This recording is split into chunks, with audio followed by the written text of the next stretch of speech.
the opportunity to share what I did this summer in my travels. I want to take this opportunity to thank the Foundation for their support. The Tailored Teaching Award, the way I see it, is a funding method to have an opportunity for teachers to go to really exciting places, research a topic that they're really interested in that's tied with the mission of the school, and then bring all those great experiences back to the classroom. Hopefully, not just for my students, but also to be able to share with you all so that you can share them with your students. I want to thank the folks that followed along on my travels. This is my site, travelingcoach.com, traveling coach. It was a joke. Bad joke. Anyway, yeah. So it was a site. I did video blogging all along the way so that the kids could follow, and it was great getting the feedback from the students and alumni and a lot of the parents that could see where I was going and what I was doing and kind of experience it real time. And so that was really fun. We had about, I'm going to have problems with my remote today, had just under about 2,000 page views total, and I hope that wasn't Mr. Waller sitting in the Foundation office hitting page reload to bump the numbers up, but it was really exciting and I think a really great tool. This lives on, and I'll continue to add to this as I develop the curriculum based on these experiences. So that's the goal. This is the audience participation part of the performance. So I had the opportunity to travel to 3 cities on my trip, and they were all historic cultural crossroads that I was really interested in. So as you see a city that you've been to, raise your hand just so I know who has traveled to these cities and help me out in terms of understanding what you guys may not already know. How many of you have been to Berlin? Fantastic. Well, Berlin was, for me, very interested in finding out about the rich history of World War I, World War II, and the Cold War. From Berlin, I had the opportunity to go to Venice. How many of y'all have been to Venice? Woo, fantastic. Venice is still my favorite city, and the reason for going there was the Venice Biennale. Every 2 years, it's basically the Olympics of art, and over, I think it was 90 countries sent their best to represent their country at the Biennale this year. It was a great opportunity to see a wide range of contemporary art. And then from Venice, I flew to Istanbul, which, when I planned the trip, was like, no problem, it's Istanbul. And then with all the turmoil and whatnot was happening there, I was a little concerned at first, but it all worked out really well. I was really interested, particularly with the focus on the Middle East coming up in the global cycle, to visit an Islamic country. I've never had that opportunity. Now, Turkey is secular by its government. So finding and learning about how that balance between an Islamic community and a secular government, that was what I was really interested in exploring while I was in Turkey. Anybody been to Istanbul? Fantastic. Okay. It's really awesome. I went to see some pictures. You're going to love it. I hope. So, like anytime you go to a new city, you hit all the highlights. You hit those iconic structures and things that represent the city, and that was really wonderful. I got lots of great pictures. But I wanted, in this presentation, not to just make a travel log, because that would essentially be a waste of time. I really wanted to get into the heart of what my research was about. And I use research in a loose term, and for those of you who are real true researchers, this is more experiential research, I guess is the word that I would use. And so I started off with, this was my essential question, going into this process. This is what I was interested in exploring. And I love teaching with essential questions, because it's not about giving the kids answers. It's about, challenging them to think about things and to be curious. And so essentially, what I was interested in is that magical intersection between where art overlaps politics. And so before I went on my trip, I did a lot of research, and I was kind of formulating some themes, thinking about what kind of curriculum I could develop around this intersection to bring back to the kids. And so I had a list of 5 things that I was going to go and explore along the way. And so I took those with me, and they changed names as I continued to work. But what was really cool was, while I was there, and traveling and looking and seeing and making all these connections with these objects of art and these beautiful pieces of architecture, I started adding more things to the mix. And so I had all these ideas and all these themes. I was like, what am I going to do with all this stuff? It was, not coming together. And so I was able to kind of pull it all together and wrap it into somewhat of a nice, neat bow, which essentially is the framework for my curriculum. Art in service of government. How does government use art, essentially? And then what is the artist's role in political discourse or public discourse, shaping of a society? And for whatever reason, they all had P's in the beginning. I don't know what it was, but every time I had an idea, I was like, is there a P word for it? And I would try to make that fit. I recognize this is not a comprehensive list, but this is just from my experience, and I really do hope that this is something that I'll be able to add to, probably with my students, and maybe with some of your y'all's help along the way. So I took over, it was 2 weeks, the whole trip. Took over 7,000 pictures. So if I'm going to show all the pictures to you today, I probably need to get started. If we're going to get out of here at 3 o'clock. I'm just kidding. We're not going to show all the pictures. But what I would like to do is highlight a few examples from each of these themes to kind of showcase some of the best, knowing that this is not the whole picture of what the curriculum will have, but just a few snapshots along the way. And I'll try to be as concise as possible, but you know me. Show the light. Yeah, where? Yeah, how do we do that? Thanks so much. Yeah. Anybody recognize where this is? Berlin. It is Berlin. Anybody specifically know where we are? Yes. Just outside. Mr. Waits. The Reichstag? No, good guess though. Reichstag? The Pergamon Museum? No. Very good. Near Museum Island. And you history buffs will know that, you might recognize this. This is where the Nazis would have their big rallies and the occasional book burning. Now it's a nice little set of islands where they have a great collection of antiquities. And so I'm looking and wandering around and looking at all this great art from all over the world. And one of the things that I was like, how the heck did all this work get here? How did the head of Nefertiti end up in Berlin? And how did the Pergamon altar, which I'll show you in a second, how did that get to Berlin? So anybody want to hazard a guess? Okay, Skullet. That was the first thing that I thought of. Pillage, which was a P word. So I was like super excited. So this idea of pillage. And that was my guess. And what we'll find is that that was one of the solutions, but not necessarily the whole story along the way. So this is the Pergamon altar. So there we go. And it's a great example of Hellenistic architecture and sculpture.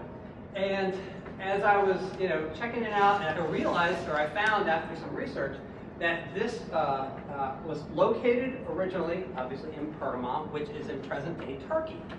And it was like, okay, how did this get here? And we came to find out that the Germans were building roads through Turkey, and they uncovered it along the way. And they were able to acquire it that way. It was a partnership, a negotiation with the Ottoman government, who were their buddies at the time. But the second question that came to mind is, why did they even want it? Why? Because, can you imagine the expense of getting this there? So why would you suppose the British, the Germans would want this in Berlin? That was a question. I really was like, never really thought about it, but it popped in my head, so I pondered it for a while. Any guesses? And there's a lot of possible answers. Yes, sir. Thank you for playing. Prestige. Prestige. Oh, P word. Excellent. Excellent. And that ultimately was one. And certainly you have, yes? A wild guess that it's somehow connected to their Aryan theories? That I don't know, but it's a possibility. Secret clues to a hidden treasure? Secret clues. Oh, you've been reading Dan Brown. Yes. Wait till you see my next. Well, great. I wish. I didn't find any treasure maps along the way. But one of the things, besides culture, bringing in different cultures from around the world, was just that idea of prestige. It was a trophy. The British had acquired the Elgin marbles, and there was this whole idea of nationalistic pride, and you've got to have your Hellenistic altarpiece if you're anybody in terms of the power structure. So this whole idea of power and the appropriation of really famous, rare art, great art, as a symbol of power, I thought was really interesting in terms of that intersection of art and politics. So this is some video from it. It's really quite beautiful. And they've arranged it so that it's supposed to be arranged like what you would normally think of, where you could walk around the building, but they've arranged it kind of inside out so that they can fit it into the room and everybody can see the sculptures. So Venice provided a wonderful, these are really skinny alleyways in Venice, provided an excellent example of pillage that I wanted to highlight for you today. So those of you who've been to Venice, who knows, on the facade of St. Mark's, there are 4 objects right above the main entrance. Horses, very good. They're called the quadriga. And actually, I haven't read the new Dan Brown book, but apparently they feature, well, good for you. They feature prominently, so I'm excited to, so if I say anything wrong in terms of my history. I don't know the Dan Brown side at all, but these guys traveled a lot. It's great that they're horses. These are originally Greek bronze sculptures. And same question pops in mind, how did they end up here in Venice above a doorway on essentially a cathedral? And come to find out after a little bit of research, originally in Greece, they were transported to Constantinople during the course of their time, where they were decoration in the Hippodrome, which was the big, help me out here, chariot race space in what is today Istanbul. I was like, awesome, it's like Venice, Istanbul, and they're all, tying it together really nicely. Well, the Venetians rose to power during the Fourth Crusade, military power, and invaded Constantinople, and basically stole the symbol of power and brought it and adorned St. Mark's Cathedral with these horses. So they've already been in 3 different cultures, but it gets even better than that. So Napoleon later on comes and invades Venice and hauls these 4 sculptures and puts them on top of the Arc de Triomphe. So again, it's basically this prestige, like a trophy. It's like a trophy bride or whatever, a trophy husband. They're passing it around, and it's like this is this great thing. We are powerful, but it ties in really, really nicely with this idea too of economic and military might. And how do you kind of mark that you have arrived as a military power and economic power? And it's very much through art and architecture. And that was like, yeah, great. So I've got my pillage in. So what happened? That's another lovely view. Story about that. Oh, I didn't know. I want to hear more about it. That's Dan Brown. I don't know how. I'm sure he's, verifies his research. Absolutely. Well, I look forward to definitely reading that book. I'm a big fan. So what happens when you can't physically pillage and move an object? Well, that was, the Hagia Sophia is a great example of that. So just to orient yourself, we are in the middle of the Sultanahmet district, the old city, and we're looking across this beautiful light-up fountain, which, by the way, I had all these concerns about going to Istanbul. It was so at ease and wonderful. I don't want to use the word Disneyland because that would be disrespectful to the history, but they had these fountains in the middle that were changing colored lights and all these families were milling about. It was just super relaxing, and I'm looking forward to getting to take my girls someday. And so Max, if you take those students, it's very comfortable and welcoming society.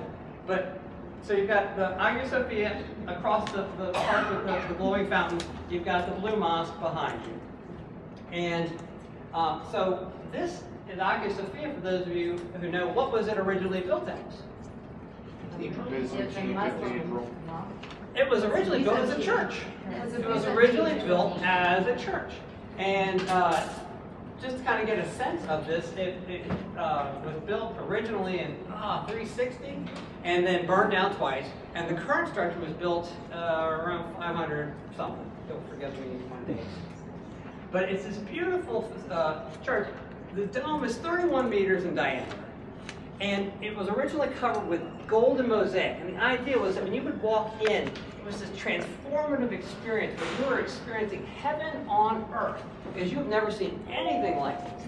Glittering and all of that. So you walk into this space, and it really did have that effect. This is one of the mosaics. It's covered with beautiful mosaic, which not all of them were intact, and this is not my favorite one, but I like this one because it shows Constantine and Justinian giving the church to Mary and the Christ child. So very much originally built as a Christian church. Well, 453, who invades? The Ottoman Turks. And they conquer the city.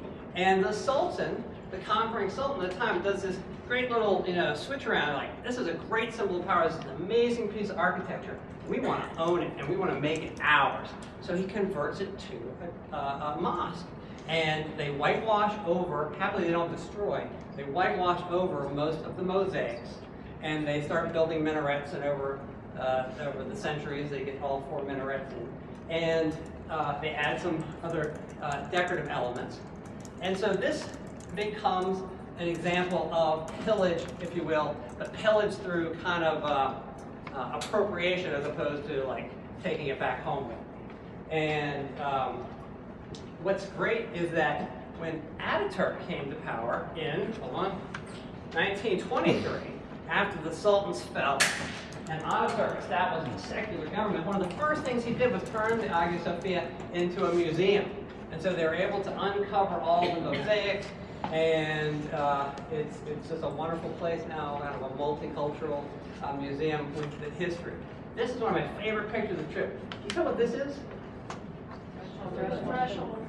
Yeah, it's a marble floor. This is what 1,500 years of people walking on floors does. It was like butter, melted butter, and it was gorgeous. And most of the floors were like that. This was ridiculously old Turkey. All right, just to come full circle on this whole idea of either partnerships or pillage and this appropriation of power, this is called the German fountain. And the German fountain is sitting smack dab in the middle of Istanbul. Why would you have a German fountain in the middle of Istanbul? Anybody know the story? No? All right, cool. This was a great example of kind of a partnership, an alliance, and the Ottoman sultans and Kaiser Wilhelm II were great friends, and he was coming over to visit. And so they built and placed this in the middle of the Sultanate district to honor the German Kaiser coming over to visit. And so really understanding how these partnerships put things around the world really was super fascinating to me. And what I really liked was the fact that these relationships, these powerful relationships, led ultimately, in some ways, to World War I, which also brings me to my second theme, which is pain and suffering.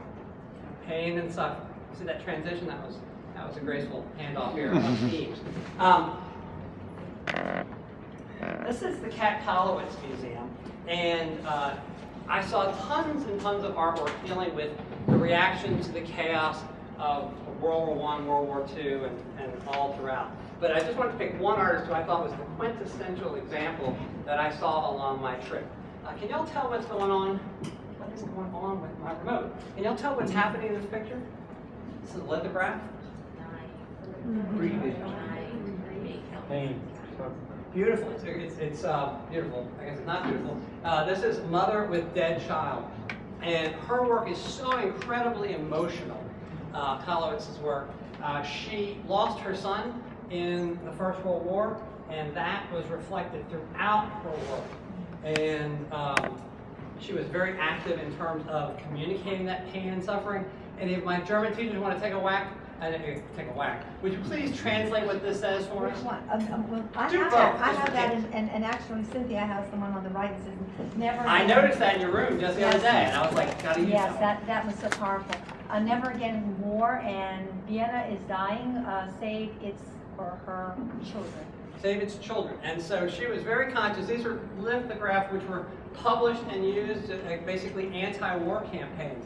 And that activism ultimately ended up her getting censored as the Third Reich rose to power, and basically her work was removed from all the museums. She was banned from selling art, and she ultimately had to leave the She country. was also the first person in the German school, wasn't she? She was like the president of the Academy of Graphic Arts, and basically had to leave her job, which we're going to talk about in just a second. Great segue. One of the things that I was very curious to explore along the trip too was the idea of propaganda. I knew that going in, that propaganda was this piece that where art and politics overlap, where government is using art, in this case, for really negative purposes. This museum was called the Topography of Terror. It's built on top of the old Gestapo ruins, where basically they've been bombed out. And they have a piece of the Berlin Wall, one of the big monuments that has nothing to do, obviously, with the Nazis. But it highlights the rise and fall of the Third Reich with these beautifully designed displays. And I was particularly interested in the propaganda there. So what do you suppose makes this effective propaganda? This is a question I'm going to ask my students. What about this? These were sent out on little placards and posters sent all over Germany before they would have their big convention. Nationalism. Nationalism, that whole idea of national identity, and more specifically, Volk identity. Good. And we'll talk about how that happens. What else? Somebody? Yeah. I'd buy a used car from Hitler. He looks so warm and loving. He looks bad. Even the use of color, the very conscious use of color and these warm, happy colors. They talk about the consistent use of symbols, and think about how we see this in advertising today. The consistent use of symbols, uniforms to create this identity, this not national identity because it wasn't the whole nation, but this specific kind of Volk identity. And We're also looking up at him. oh, that's a good point. He's moving over us. And yeah, he is. But he doesn't look like he's going to smite you today. And so the Nazis were very, very conscious about cultivating their image. And they worked really hard to do it. Hitler was so obsessive about it, this is something I didn't know that I learned, that he only had one person that was allowed to take his photograph. He was called the Reich photojournalist, and his name was Heinrich Hoffmann. And I thought of you, photojournalist. Yes. And he was the only one that was allowed to sell Hitler's image. So he would go in, he was the only one that photographed, and he was a millionaire by the time he died. But very conscious control of his image. This is probably the most haunting. And when I saw this piece of propaganda, I was shaken, and at the same time, I felt like this is something that I really wanted to showcase and highlight to the kids. This is from the Racial Policy Office of the Third Reich, and they would put out a publication called New Volk, and forgive my German, basically the new people, and it was designed to showcase the strength and health of the racially pure folks in contrast to the distorted view of sick people. And so this is a poster advertising this magazine. And what the poster reads is this. This hereditary defective cost the Volk community 60,000 Reich marks over his lifetime. German comrade, that is your money. Wow. And I read that and I was like, whoa, okay. That is a powerful piece of propaganda. And you can see how they might have eaten it up, and just how the use of distortion of imagery and facts to further your cause, it was particularly powerful. Political censorship was another one of my big themes that I kind of came upon as I was doing there on the trip. And the Typography of Terror had a whole focus on this. These were displays of individuals who, because of either their political associations or their heritage, were essentially forced out of their offices in 1933 as the Third Reich, and again, my history friends will have to correct me if I'm wrong about dates, as they rose to power, they passed some policies, and basically if you were of a certain heritage, you were basically forced to resign. And many of these people, really sadly, either committed suicide because of the loss of their stature. You know, these were important people in the community. They left the country, or many of them were shipped to the concentration camps.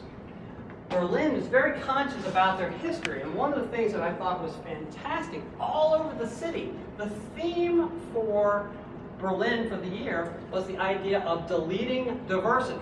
Not deleting diversity now, but deleting diversity kind of, and showcasing how diversity was deleted over time. And there were these pylons all over the city, very site-specific. And if you were near a historical site, you might read someone who used to live in the neighborhood who had basically been either eliminated, forced out, or some type of action took against them. And these were really quite powerful all over the city. This is the Berlinisch Museum, which I had never even heard of before going.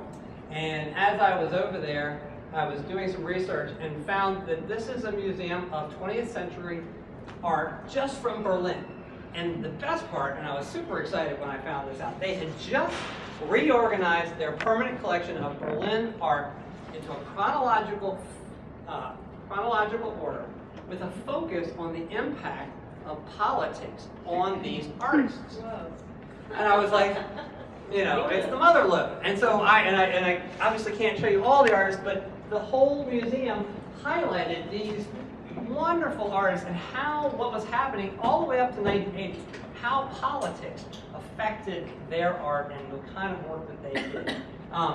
And what it was great was it even tied in with the whole idea of diversity deleted. This is Max Lieberman. He was the president of the Prussian Art Student League, something like that. And they highlighted all the artists that basically were forced out of their positions in 1933 on the label. So it was like, and it was like they did diversity. And so it was great to see that connection as you were walking around the city. And this is, the title of this book is called Cleansing the Temple of Art. And this was one of the pieces that they had on display that laid the groundwork for the Nazi degenerate art show, basically declaring certain works not pure, not of the right Nordic descent. And this is one of the artists who was included in the degenerate art show. This is Hans Bacher, and he was simply banned from painting ever because of his expressionistic style. This seems so, I mean, the cat, I have to admit, is kind of freaky. But generally speaking, this is a tame painting. And this was very much considered degenerate. And his career was over in Germany. So it's really quite sad. Okay, so we've covered, what are the 4 P's we've covered so far? Pillage. What's that? Pillage, propaganda, pain and suffering, Political censorship. and political censorship. I know you're always paying attention. God bless you. So we are halfway there. We've got our 7 P's, and we're more than halfway there. And the best is still coming. So hang in there with me. Anybody needs to stand up and take a break? How many of y'all know? Yes, sir. Can I ask a question? You may. On the flip side, if you fit in, was your career made? I mean, did you then get that kind of sponsorship? I mean, you would ultimately be, yeah. You I want mean, to you would start be an artist promoted anymore? to. And I don't want to speak of which I don't know. I would assume that if you were of a particular stature in the community, race, heritage, and all that, that you would fill those spots. Yes, sir. My understanding of that from a musical standpoint is yes, very much so. Richard Strauss became sort of the face of the musical movement of the German party because he wasn't expunged. And that is exactly the sort of connections that I want to make. And that's beautiful. How many of you know this young lady? Fantastic. What's that? I do know this young lady. This is one of our fantastic alumni, Marion Patton, who is starting her senior year at Princeton. And we stay friends on Facebook because she is a fantastic designer. She's in charge of the design program, student design program at Princeton, as well as she was in Turkey studying ancient Ottoman Turkish. It's like her 6th language. And she saw that I was coming, and she was like, I'll meet you there and show you around, which was great because at first we didn't want to go to Taksim because we weren't sure what was going on. So she showed us how to get on the public transit and go and do. And just so you know, a couple, just kind of dispelling, what's happening. Taksim Square is relatively small. This is Taksim Square, not super big. And Gezi Park is in the background here. And everything was back to normal. I mean, business as usual. There were some protesters, and I have a really cool t-shirt that I forgot to bring up that I bought from these guys that I didn't wear until I left the country. So there were protesters and whatnot, but basically it was business as usual. The Starbucks was open. The Sephora was open. This is a very cosmopolitan city, and people were out spending money and enjoying themselves and eating. By the way, best food on the trip was Turkish food. I had no idea. It's like, now I want to learn how to cook turkey. And so it was really quite amazing. All right, but I digress. Back to our main point, which is the almost last theme, which is that of projected image. The idea of how do we use art and architecture to project a particular image. And what I went to Istanbul to do was to look at how military monuments would project a certain image and how that was consistent across different cultures. So this is the Republic monument. It is very much about the founding of the Turkish Republic. This is Ataturk. He's kind of their, he's like George Washington and Thomas Jefferson all rolled up into one. And he is revered very much for setting Turkey on its current secular course. But what I thought was really interesting was all the pictures of Ataturk had him in this pose. And it's an awkward pose. Try standing like that. It's not good. And so I asked Miriam about it, and what she said and her understanding of it was he really wanted to project this idea of moving forward and of climbing the hill, of the struggle to move forward. And so it was fantastic to see whether he was in military garb or Western garb, he was almost consistently in that pose. And I thought that was a really great example of the consistency of imagery in projecting a particular content, a particular meaning to the people. All around Taksim, they had painted over all the protest art, not all of it, you'll see some of that in just a minute, but a lot of it had been painted over. But one thing that was never painted over was images of Ataturk.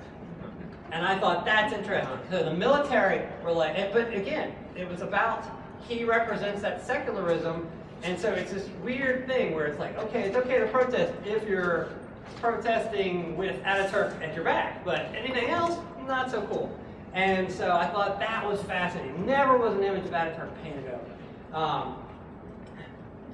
Fantastic. Now, who knows where we are? This is the Reichstag. Excellent. And so this is another great example of a government's use of architecture to project an image. And this is projecting a new image forward into the future. So the Reichstag, as most of you probably already know, was destroyed at the end of the World War II, and then basically left to decay because the Berlin Wall literally was a few yards away from it, and it was in not the no man's land. Also, it was the German government was no longer based in Berlin, so it was just left to essentially rot.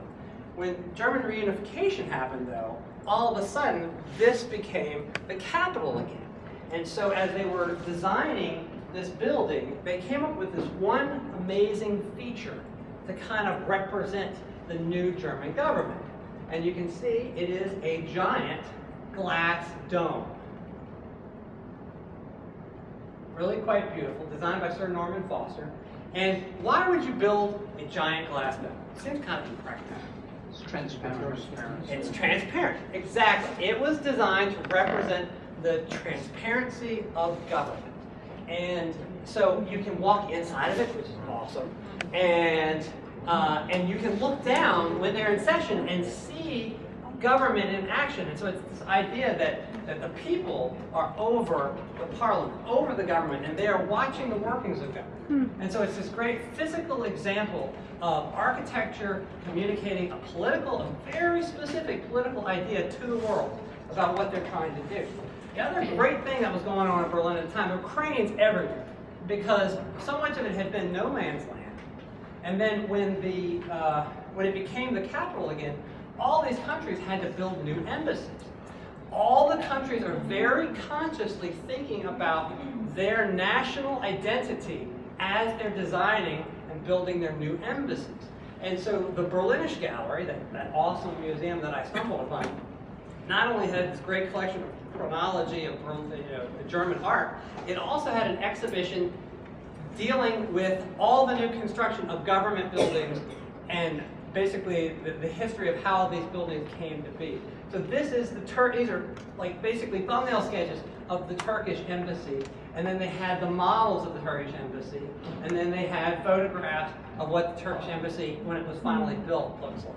And this very much captures that Turkish national identity. And I loved it because it was like we hadn't even been to Turkey, but I was getting a sense of what it was all about along the way. Cool. Okay, so the last two deal with this whole idea of the artist's role in the political discourse. One being political commentary and the other being protest. I want to talk to you about political commentary first. And this brings us back to Venice, where the Biennale, that big Olympics of art, all these countries represent. And, gotta stop walking back over there. All right, so what I think is interesting is the governments usually pick which, or representatives of the government pick which artists get to go. Well, some governments are not really keen on certain artists. And a great example of that is the Chinese pavilion. They chose a group of other artists, but the premier Chinese artist currently is Ai Weiwei. How many of you have heard of Ai Weiwei? He designed the big bird's nest stadium for the Olympics and all of that, and he was like the darling for a while, but then his work started getting more and more critical of the Chinese government. So much so that they bulldozed his studio, which he calls his greatest work of art ever. And he continues to do a lot of dissident artwork. So he had a satellite exhibition, not part of the Chinese pavilion, where what they do is they open up these churches. There's more people, and there's more churches than there are people in Venice. So there's all these unused churches. They keep them closed most of the time. But the Biennale, they open up as exhibition spaces. So we had this great, beautiful church, and you walk in, and I totally didn't know this was. We were walking to the main exhibition, and stumbled. I was like, Ai Weiwei, oh my gosh! So we walked in, and it's like these big metal boxes. Like, I'm disappointed. Until, check this out.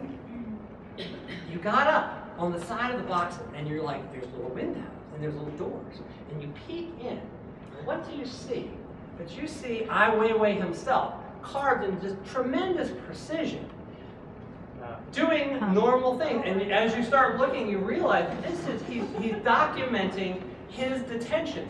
And basically his detention sucked because he had 2 guards on him at all times when he was on the pot. When he was just walking around, these are amazing. And they're like little bitty things. They're so cute and they're super detailed. And even when he's sleeping, I love that. Even when he's showering, there's one that I thought y'all wouldn't care to see. Anyway, so great example of an artist having political commentary in his work. It's not necessarily protest art, but it's got political content that I thought was interesting. And again, there were tons of these. I'm just showing you 2 artists. Stumbled across this in the Hungarian pavilion, usually not a highlight of the show. But this was a show called, and I won't try to pronounce the artist's name, but it was called Fire But Unexploded. And the guy's work, he went and collected unexploded ordnance from World War I, World War II, and the Cold War. All across Europe, anywhere where there was unexploded ordnance, he would go, he would collect it, he'd document where it was, and then he'd bring it back to his studio. And what he did was he filmed the bombs, and it said fired but unexploded. And they were on these pallets, and the video was playing on the TV, and there were the headphones. You put the headphones on, and you would hear like kids laughing or church bells ringing. And so it was this juxtaposition of, you know, how these bombs didn't go off and destroy all these symbols of purity that we were hearing through the audio. And it's got a great website. He's even got an iPhone app that ties in with the show, where it's almost a historical record of all of these bombs going off. And the great thing is that's what art is today. It's not just painting. It's these things that are comprehensive in all these different media. But I digress. Protest. Even the art show had protests. So this was in Venice, and this is the anonymous stateless immigrant complaint. So this was a piece of graffiti in Venice commenting on the fact that there's all these voiceless artists that are not able to participate because they don't have either a state that supports them or the money to get them to this big exhibition. And lastly, in traveling to Istanbul, I really, really hoped to get to see this. This guy, have y'all seen who this is? Have you heard about him? Is this the guy that's Just dancer. Yeah, the standing man. Yeah. The standing man. And he is a performance artist, which you're like, is he an actor? He's a performance artist. And it's not like he's acting. He just does things, and in doing his things, it has meaning. That's how he defines his art. So what he did was, after they had cleared Taksim the first time and swept everybody away with the fire hoses and whatnot, and they opened it back up, he just went out there one day with his briefcase, sat down, and stood there for 6 hours facing Ataturk, looking towards that secularism, looking towards that North Star for Turkey. And he stood there, and he wasn't doing anything. It was passive, but he ultimately got arrested because it was clear that he was protesting in his own way. Through his arts, this idea of a non-violent political act, like we would think of in the 60s with the sit-ins, becoming this artistic act was great. And it spawned all these imitators. When they arrested him, people would just go and stand and stare at Ataturk. I mean, they got it. They got the power of the artistic action and the artistic. People started showing up when they started arresting all those people. They were like, you have to be doing something. They started coming out with books, like George Orwell books, and reading those. And so the whole idea of these actions originally, and again, starting with an artist, I think is fantastic.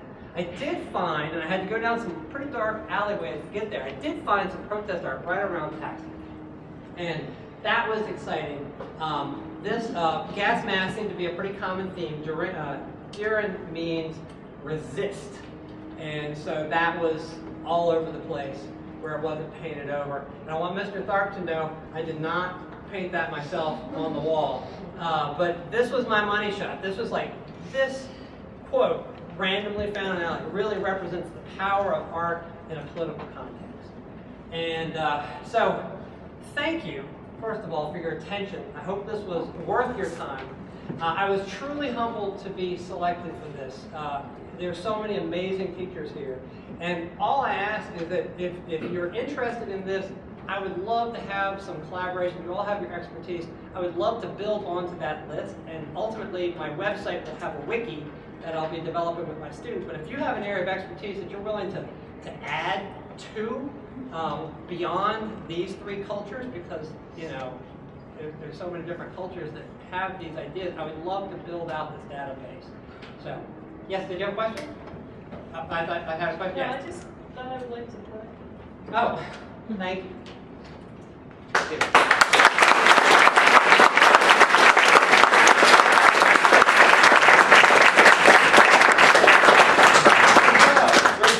Did he bring us all?